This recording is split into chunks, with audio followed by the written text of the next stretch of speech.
Welcome to today's Hendricks How-Tos. I'm Sibylle Meder.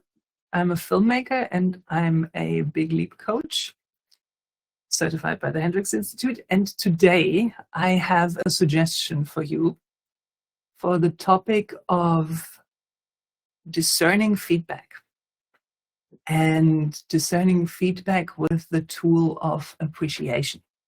So this is something that I have recently started playing with, experimenting with, and I wanted to suggest it, to offer it to you as an experiment for your own life, for your own feedback, for your own appreciation, for your own discernment.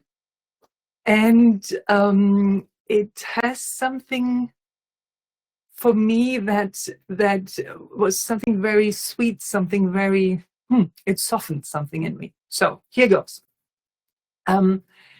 Basically, you might have heard Gay and Katie say that everything in life is feedback. We get feedback all the time. We interact with life and life interacts with us, and that is, we are in a constant feedback loop. We are giving our attention out, and then we're receiving what is out there and taking it in, and then we notice what is going on inside us, and we express that, and there's feedback going on all the time. Everything can be feedback if we let it to. And sometimes feedback comes at us. I said I'm a filmmaker, so I'm working creatively, and my guess is that in every work and in every situation in life, basically, this can go on. Sometimes feedback comes at us as a very harsh, very direct energy. It can feel frightening and can feel aggressive. It can feel destructive, maybe even. So I notice about myself that sometimes my capacity to receive feedback goes way down. And I'm more like no feedback. No, I don't want to. I'm not open to that, which is perfectly fine. That happens. And that feedback is usually criticism. It doesn't happen very often with feedback that is appreciative or where someone tells me how much they like something. Although I have learned that some people actually have challenges with receiving that, so they did something well. So that can happen too. So let's go for the feedback that is criticism. What I was wondering into was, if I want to open myself to feedback, if I want to participate in life and be alive, and there is something happening all the time that is feedback that is coming at me, what would be a good tool for me to open myself even to the feedback that I perceive as criticism, that I perceive as painful, as hurtful, as harsh? And the question is, do I want to open myself to that, and how do I discern that? How do I discern the feedback I want to open myself to? Because some feedback we might actually want to let pass and go, not for me, thank you very much. And some feedback we might want to take in and create something with it, use the energy, or actually use the content. And with criticism, that can be challenging because the criticism might not have any content that seems constructive. There might not be anything that we can do included in that. If someone just gives us a bland statement of how horrible we are, there might not be anything that we can take on. And I've noticed in myself that move of going, this is not for me, somehow I feel an ossification, what I call it. I feel a sort of hardening, and I don't like being like that. I want to move again. I want to get current again. So I've wandered into what would be a good tool for me to receive that feedback in a way that can create that shift, that can create a shift into more openness. And one thing that came to my mind was appreciation. You may have heard Gay and Katie say, lead with appreciation. It is one of the shift moves that can open up so much. And that has, as I experienced, has the power to shift stories. It has the power to shift my story about this is criticism into something else.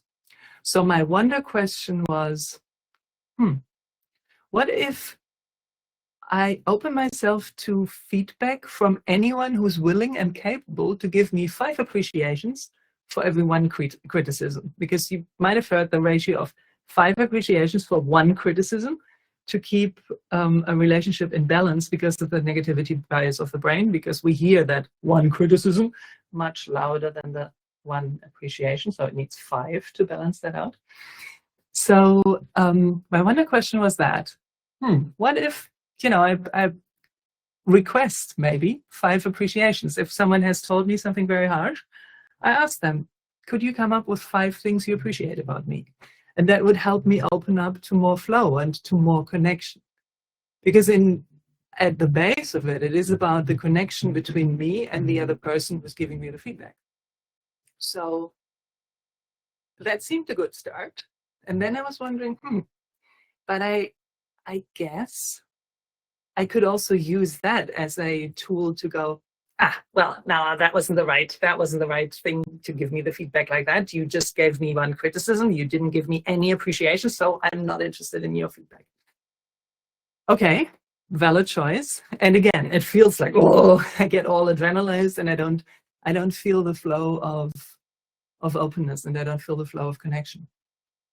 So I kept wondering and wondered, okay, but if appreciation 5 to 1, what if I bring in the appreciation? And that can be appreciation for the person who's just criticized me.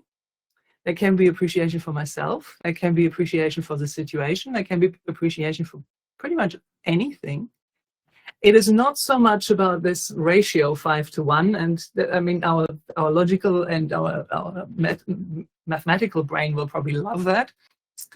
And that's not the main point. The main point is, can I use appreciation as a tool to shift into openness? And here I invite you to check in with me together.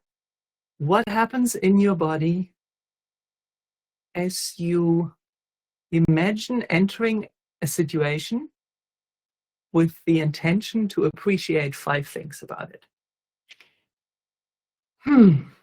What is here that I could appreciate right now? I wonder. I could appreciate the light.